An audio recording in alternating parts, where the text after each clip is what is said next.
In the deep jungle of 600 BC, the first rays of sunlight slipped through tall trees, touching the damp leaves and shining over a silver waterfall.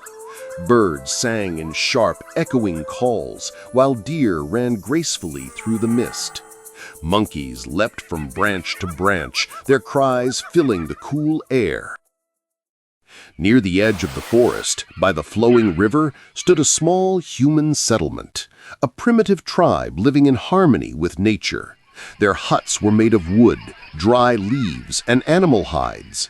Men sharpened their stone-tipped spears, women cleaned animal skins, and children played with sticks, pretending to hunt like their elders. The peace of the morning was broken when a deep, commanding voice called out from the center of the camp, "Gather, hunters! The sun is high! It's time to hunt!" The men stopped their work. They painted their faces with red clay and ash, tied animal teeth around their necks for strength, and lifted their spears. Their eyes burned with excitement.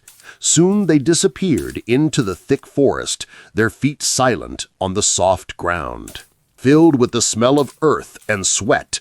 Suddenly, from behind the bushes, a loud grunt echoed.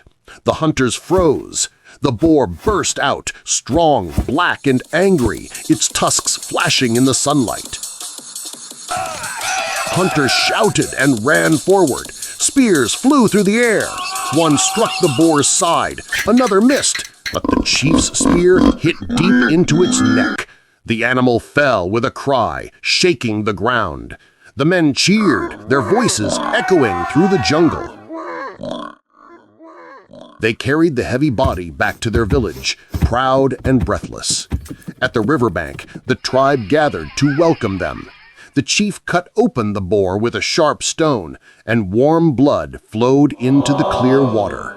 The hunters tore pieces of meat and began to eat it raw, warm. They believed the strength of the beast would flow into their own bodies. Laughter and loud cheers filled the air as they feasted. When they had eaten their fill, the chief picked up 2 dry stones and struck them together. At first, only sparks appeared. Then, a small flame rose from the dry grass. The tribe stared in awe. Fire, the first they had ever seen. The flickering light danced on their faces as the night grew dark.